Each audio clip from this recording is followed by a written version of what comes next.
We are live immediately after the game. Indiana football routed Nebraska 56-7 on homecoming weekend. And, what many labeled as their first test of the season. Kyler, you are at Memorial Stadium right now. I'm back in Boston.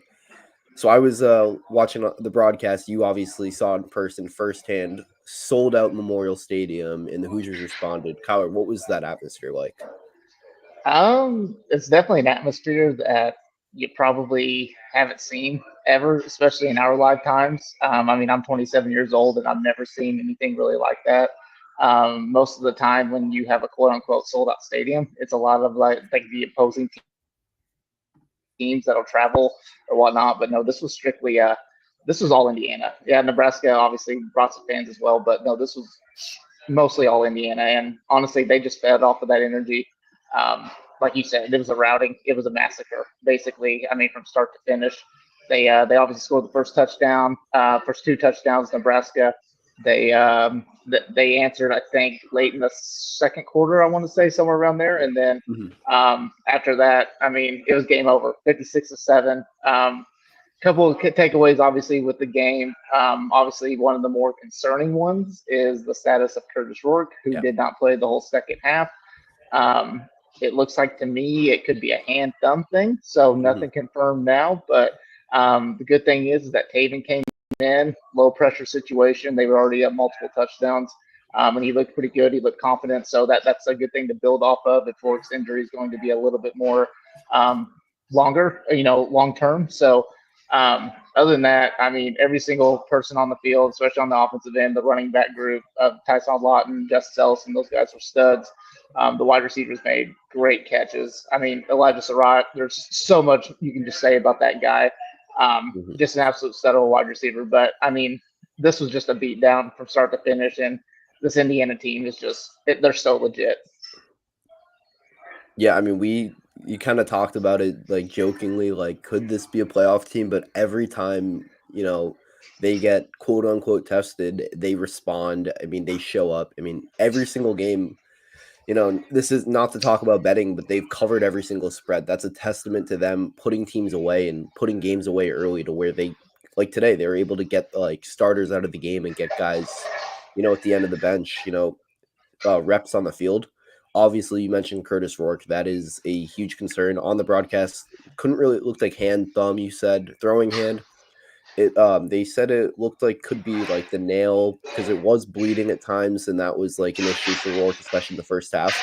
He did stay in the game for two two drives after the initial injury. So my kind of thinking is it seemed like it might have been just precautionary, but one of those things we'll find out more later this week. But knowing Signetti and kind of how this team has handled injuries, they're not going to say anything until probably right before the game, and it's going to be if he's playing or not, because that's just how they are. They want to keep it as tight-lipped as possible.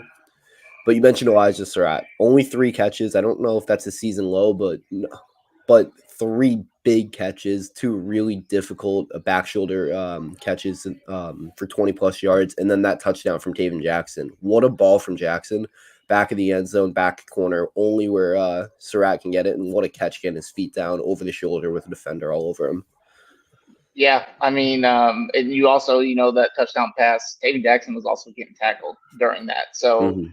credit to Taven Jackson there. But I mean, Elijah Surratt, yeah, I've tweeted about it. I've said about it in our podcast. I've said about it on this show. You throw the ball his way, I mean, good things are going to happen. He's going to make catches. He does not miss a lot of catches. He does not drop passes. He just doesn't do anything like that. And honestly, I'm still kind of in shock a little bit of just how big of a beatdown this was because honestly, Nebraska is a good football team. At Yeah. least I thought so going into this game. I don't know. I may have to reassess a little bit, but they're a tough football team, and this was going to be the first true test, like you mentioned. Um, and the fact that Indiana put 56 points on them, held them to only one touchdown. Their defense, Indiana's defense, had 3 interceptions, and then that's not even including the multiple sacks that they had, the tackles for loss, and all that jazz. I mean, from both sides of the ball, they were just pretty much perfect all day. Um, Going into this game, I thought it was going to be much closer. I thought it was going to be more of a shootout, but Mm-hmm. I think at this point in time, you just got to accept the fact that Indiana football's a really, really good team, Yeah. and they put away teams, and they're going to.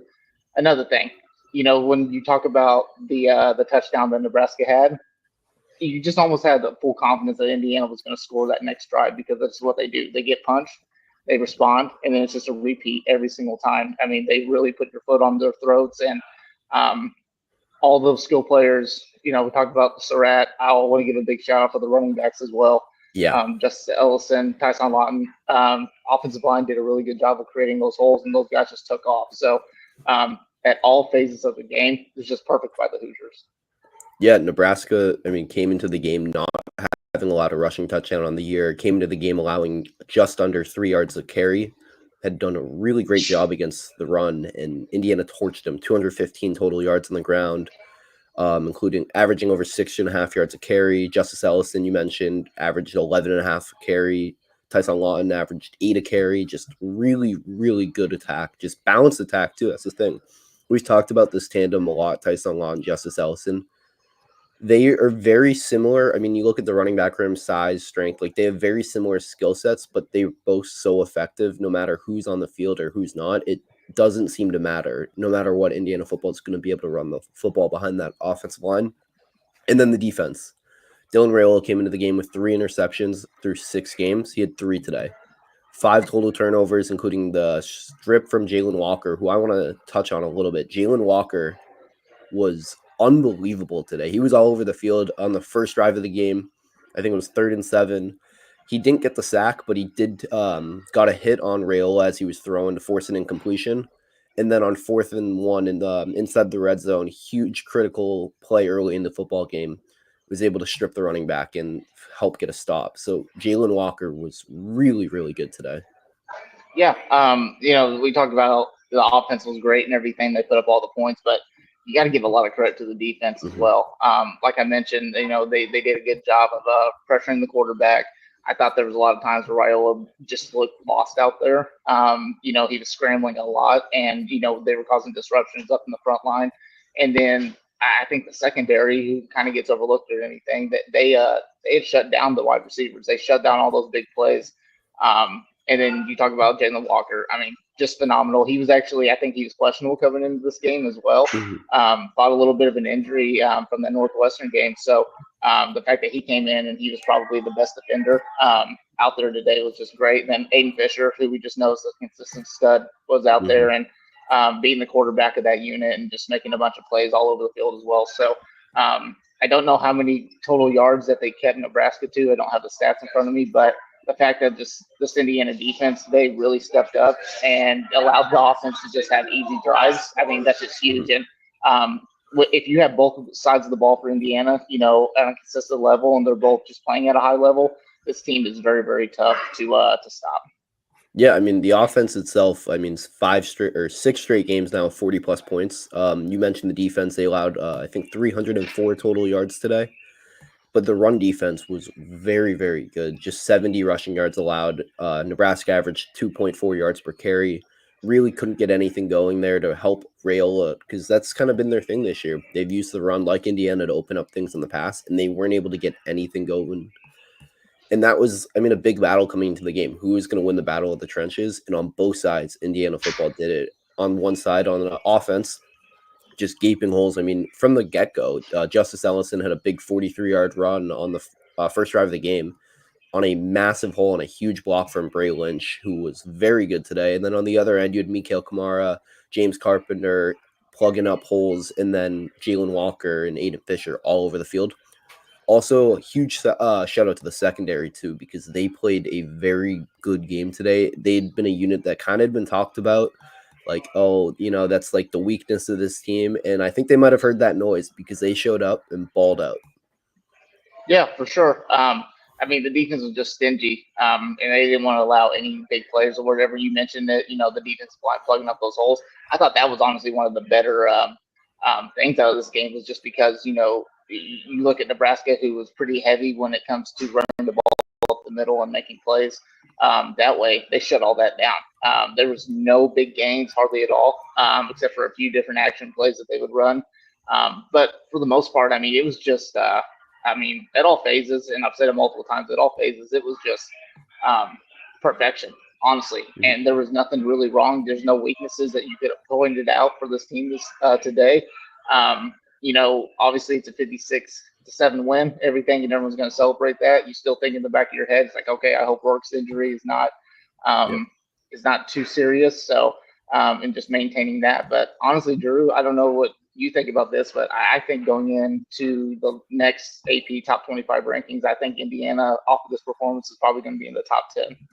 Yeah, I mean, I don't know if they'll get into that top 10 just because it's kind of gonna depend on, if someone loses ahead of them. I think Clemson handled business.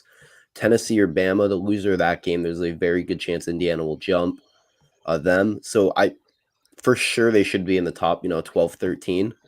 And they do have an argument to be in the top 10. And the thing is, if anyone else, if Alabama starts off the season like Indiana has, they're number one in the country. And it's just because Indiana, started so far back of everyone because, the expectations coming the year being picked 17th in the Big Ten. So now they've started to knock that off and they're starting to become expectations around the program. And you're looking ahead in the schedule, you got Washington next week at home, which is a game they should win. It's obviously Signetti's, going to take it one game at a time. But the only game that you're really looking at, like you have Michigan, Ohio State, and if you can split that, you're 11-1 in college football playoff at 11-1 in a Big Ten. Very, very real possibility. And at 11-1, you could also be in the Big Ten championship game.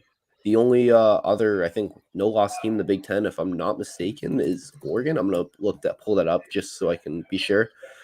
Penn State, Oregon, and Indiana are the only undefeated teams in the Big Ten currently in like conference play. So, you know, there is a like real possibility that Indiana could find themselves playing the Big Ten championship. Yeah, and I think honestly they just got to control what they can control in a lot of Mm-hmm. ways. So take care of your schedule next week versus Washington.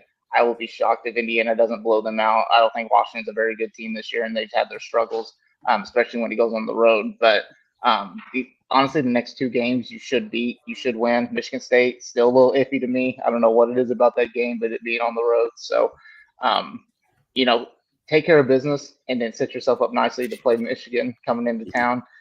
Just control what you can control. Obviously, you can't control anything that Penn State or Oregon does. You don't see them at all this season. But like you said, if they could be 11-1, they're probably in an argument to be competing for the Big Ten championship, depending on how that split is. And then the college football playoff is looking very, very likely, but still a long ways to go. You got to take it one week at a time and just let the dominoes fall wherever they need to fall. Yeah, definitely. And I want to jump in and talk a little bit about the recruits because 80 recruits on campus, including Julian Lewis. But before I get into that, for you guys like watching at home on YouTube, if you have something you want us to talk about, you have questions, you have a take, anything, put it in the comment section and we'll react to it. We'll talk about it. But Julian Lewis, headlined it. You and I kind of collabed on a story yesterday, I want to say. I'm blanking two defensive line commits, though. One who is currently committed to Cincy and one who's committed to Louisville. But the fact a guy committed to Louisville is in Bloomington this weekend when Louisville is hosting Miami, that is a big deal. That says something.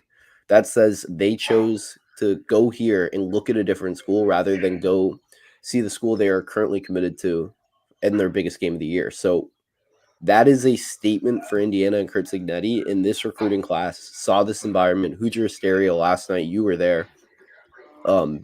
Big Noon Kickoff was here. Barstool had their kickoff or tailgate thing too. Like fully Indiana. Bloomington is popping right now. This was full peak Bloomington in a lot of ways this weekend. Like you said, there was 80 recruits, nearly 80 recruits on Mm-hmm. campus this weekend for the football program to see what Cincinnati was doing. You had players that were committed to certain schools that were here to watch them and everything. And that's a good point about the Louisville game, when considering they had a monster game and he's here watching Indiana football. That's just huge. But Mm-hmm. just the atmosphere this weekend. It's kind of sad that it's kind of over. For a lot of the people that are in Bloomington, they're still going to be partying or whatever. But it was just the perfect weekend. Hoosier Hysteria was great last night. Got the basketball season unofficially kicked off, and then they wrapped it up this weekend with just a dominant victory for the football program. So You got to give a lot of credit to the Indiana athletic staff, the athletic directors, and all of them. They did a phenomenal job of setting this up to be a really good weekend, and Hoosiers came on top on pretty much every phases this weekend. Ooh, Kyler, I do want to talk about something. Kurt Signetti on his post-game radio show, talking about Rourke's injury. He said he, quote, a little thumb thing. I feel good about it. I really do. It was precautionary to take him out. So that is a very good sign moving forward for Indiana football and Curtis Rourke. Yeah, very good sign. Next week, obviously you kind of want to get a feel of it or whatever. If he is fully healthy to go, obviously you want to throw him out there. But again, it's a team, Washington, who's really, really struggled this year, especially on the road. If you don't feel 100% confident that Rourke can play, I think Taven Jackson would be more than capable of carrying the Hoosiers to a victory next week. So something to monitor next week. We probably won't have any answers until later on this next week, but definitely something you need to look out for. Yeah, and I do want to. I mean, we're talking about Washington, so I do want to mention this. They are coming off a bye week. They're off this week. They came off a big win against Michigan at home, then got blown out by Iowa. Allowed 40 points to Iowa's offense. Their defense, it's inconsistent. I mean, they before that game they hadn't allowed more than 30 all year, and then Iowa scored 40. So based on that, Indiana should be able to score some points in that game. But again, it's one of those, textbook trap games. When you look at Indiana's schedule, you look at some of the other games, down the road, just after Nebraska, or after Washington, because you have Michigan State, which is, Michigan State might not be the best team, but as a rivalry game, the old brass spittoon. And then you follow that up with probably honestly, that 4-game stretch is the biggest of the year, with old brass spittoon against Michigan State on the road, home against Michigan, bye week on the road against Ohio State, and then you finish the year off Old Oak and Bucket game at Purdue. So it could be very easy for this team to look ahead, but under Kurt Signetti, I don't really have that fear. Especially, you hear these guys talk. Mikhail Kamara, after last week, kind of said, 6-0, it's great and all, but that's not the goal. Our goal is to, try to win a natty, win a Big Ten championship. 6-0 is just the start of that, and that's kind of what you want to see from the program, is they kind of, especially Signetti's, like, flip the culture. Yeah, it's one game at a time. That's all it is. It's control what you can control. Right now, Indiana football can control winning. That's what they do right now. They control the outcomes of the games, and they do it in dominant fashion. So, control every single game. Do anything that you can possibly do to win these games, and then see where the chips fall. This team looks like a college football playoff team. They really do. They look like a team that can compete for a Big Ten championship. They really, really do. So, just got to win here on out. They're going to be favored every single game except the Ohio State game. And then just see what happens in that situation. But take care of business 1 week at a time, and then you're setting yourself up for major success for the postseason. Yeah, today also I just saw fourth highest attendance in program history for a football game. Wow. So that tells you all you need to know. Yeah, I mean, this didn't seem possible a year ago, that even Tom Allen, top 25 team in the country in his best years, like the COVID year, obviously, but the year after, that still wasn't happening, even that Cincinnati game. And, for those who are planning, get your tickets. I mean, there's 3 home games left: Washington, Yep. Michigan, Purdue. I think Michigan's already sold out, if I'm not mistaken. I think it is, yeah. And I'm sure Purdue will sell out fast as well. So, get your tickets and get in there and pack the rock, because assembly. Well, no, you know what? We say the Assembly Hall effect. Maybe it'll start being the Memorial Stadium effect. You can There it is. translate Indiana's that. a football school. It is. Yeah. How many schools, though? I think there's 4 or 5 that have men's basketball, women's basketball, and football in the top 25, and Indiana's one of them. Yep. It's a good time to be an Indiana fan right now. So enjoy while it lasts. Like you said, Drew, get your tickets, get in here, and support this team, because they really, really deserve it. Definitely. And for, all things Indiana athletics, basketball, football, you're a recruiting guy. You have all the recruiting insights, the stuff that people wouldn't even think about. You're on top of that. We got it all at HoosierIllustrated.com. We got game recaps, podcasts, weekly shows, everything you could want covering Indiana basketball, football, women's basketball, all of it is at HoosierIllustrated.com. This has been the latest edition of the Hoosier Illustrated Postgame Wrap-Up Show. Thank you guys for tuning in, and we'll be back next week.